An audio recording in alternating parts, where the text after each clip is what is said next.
السلام عليكم بنات، كي دايرين؟ لاباس؟ كلشي مزيان؟ كلشي على خير؟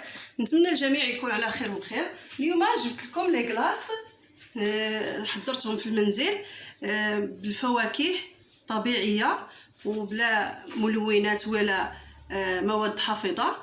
كيجيو غزالين ويجي داكشي صحي زوين كيحبوه الصغار والكبار، ونتمنى يعجبوكم وتبعوا معايا المقادير.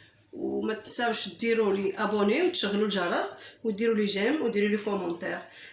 لي كلاص تاعنا بلا ماشينه ديال لي كلاص نديروهم في الخلاط الكهربائي. ويلا معايا باش نشوفوا المقادير. المقادير لي كلاص ديالنا هما كالتالي: عندنا 500 غرام من الفريز مقطع ومثلج في المجمد، وعندنا كذلك 500 غرام ديال الموز او البنان كذلك مثلج حتى هو مقطع دوائر بحال هكا ومثلج، وعندنا المشماش كذلك 500 غرام ديال المشماش بعد ما قشرته وجمدته، وعندنا 500 غرام ديال الخوخ بعد ما ثلجته وقشرته، وعندنا دانونه ديال الفريز، وعندنا دانونه ديال الليمون او الحامض، وعندنا دانون ديال الفاني ودانونه ديال الفاني، وعندنا الحامضه معصره، وعندنا السكر حسب كل وحده شحال غادي ندير فيها. غادي ندير فيهم 2 معالق كبار في كل نص كيلو. بسم الله على بركه الله. نديرو الفريز ديالنا في خلاط كهربائي بحال هذا الشكل، نزيدو عليه 1 المعلقه عصير الحامض،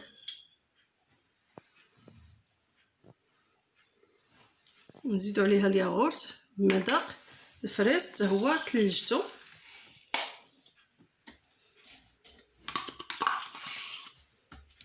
نزيد عليه 2 معالق السكر حسب الذوق. شوفوا نتوما على حسب الذوق ديالكم شحال كيعجبكم ديروا السكر ديروه. دابا نطحن. بسم الله.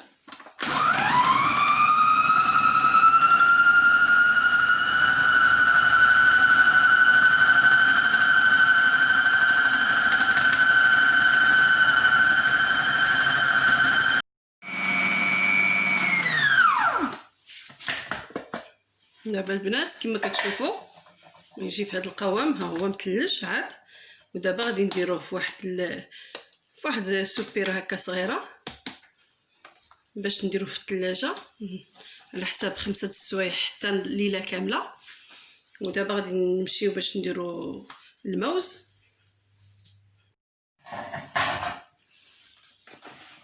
دابا بعد ما جبنا الطاسه ديالنا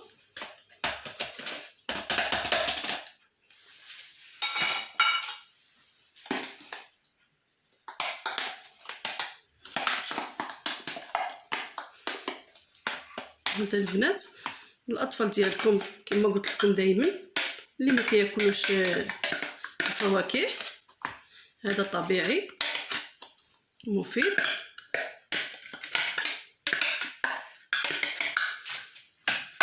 نديرو بحال هاك نسرحوه مزيان ونديروه في المجمد ديالنا بهذا الشكل. دابا نديرو البنان حتى هو كما قلت لكم.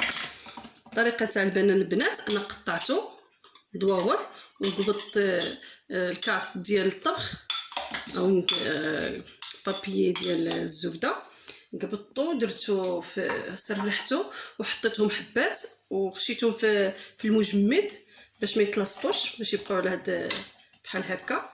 دابا انا غادي ندير واحد دانونه ديال الحامض. الحامض كي كتعرفوا كيواتيه البنان كيجي معاه. بالنسبه لديك المعلقه ديال الحامض اللي كنديروها باش ما يكحلوناش الفواكه. بسم الله. كما كتعرفوا البنان في السا كيكحل. دابا نزيدو عليه 2 معالق كبار نتاع سكر كلاصي،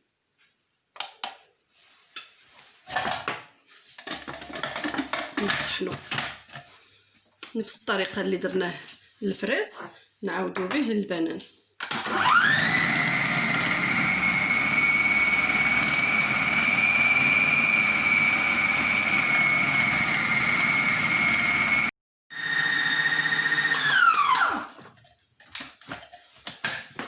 كما كتشوفوا البنات كيجي في هذا القوام هذا. تعمدت باش نخلي فيه شويه الحبيبات د البنان باش ملي ناكلوه نحسوا بديك البنات د البنان. كيعجبني البنان.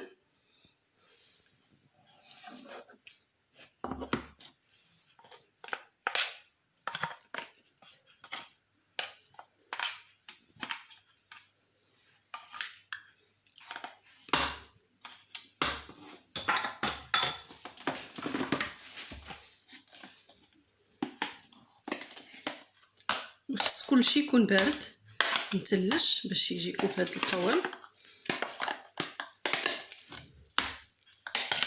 كما قلت لكم حاجه طبيعيه خير من حاجه اللي فيها كيماويات. ودابا غادي نمشي معكم باش نحضر الخوخ ان شاء الله. بحال هكا نديرو له ندوزوه نيشان كامل بحال هكا نديرو في مجمد ل5 السوايع او ليله كامله. دابا البنات نصايبو الخوخ نديرو واحد المعلقه د الليم او الحامض على الفواكه ديالنا. نديرو 2 معالق كبار سكر كلاصي او سكر ثقيل. نزيد عليهم دانونه نكهه الفاني. في الحقيقه انا كنت غادي ندير الخوخ ما لقيتوش وحتى الفاني كيواتي الخوخ.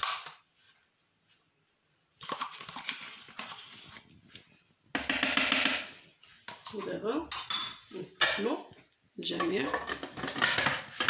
بسم الله.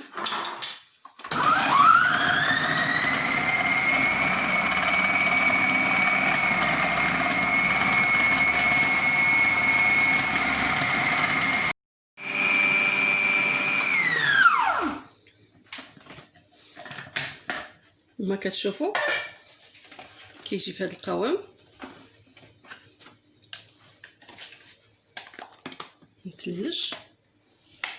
وبالنسبه لواحد النصيحه البنات اللي عندها الخضره يعني الفواكه خصها تكون طريه وحلوه. يعني بحال نقولوا الفاكهه تكون مسوسه ما يجيش بها الايس زوين. الايس كريم ما يجيش بها زوين. خص تكون حلوه. شحال ما درتو لها السكر ما غاديش ما تجيش زوينه. يعني يخص الخضره تكون طايبه مزيان تكون واجده تكون زوينه.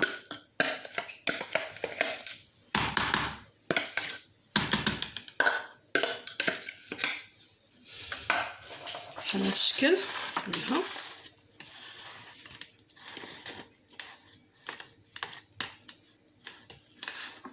نديروها في المجمد.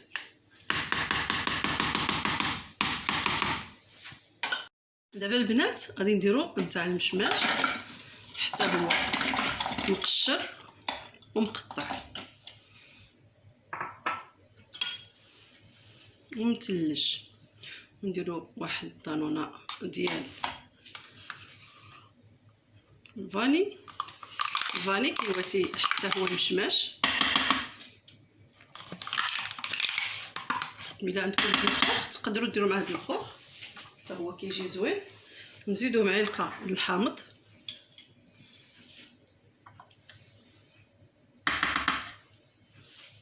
جربوها البنات راه ما غاديش تندموا.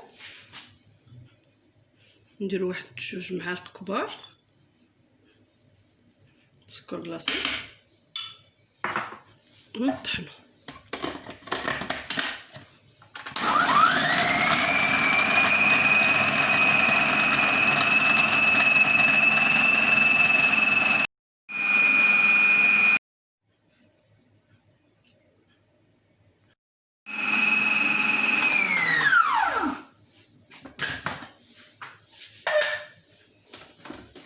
يجي في هذا القوام.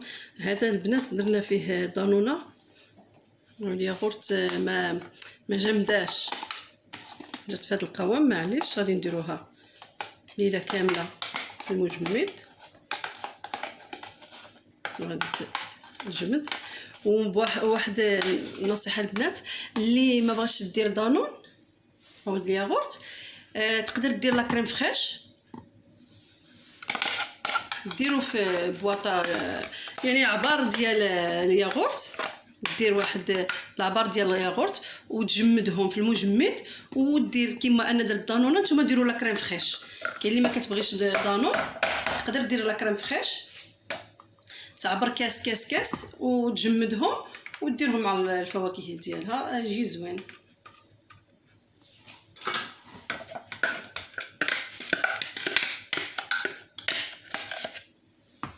يجي بحال هكا، ديرو في المجمد كما كتشوفوا البنات. من بعد ما كملت لي كلاص ديالي، دابا غادي نسد عليهم ونديرهم في المجمد ليله كامله، وغدا ان شاء الله نكملوا الفيديو.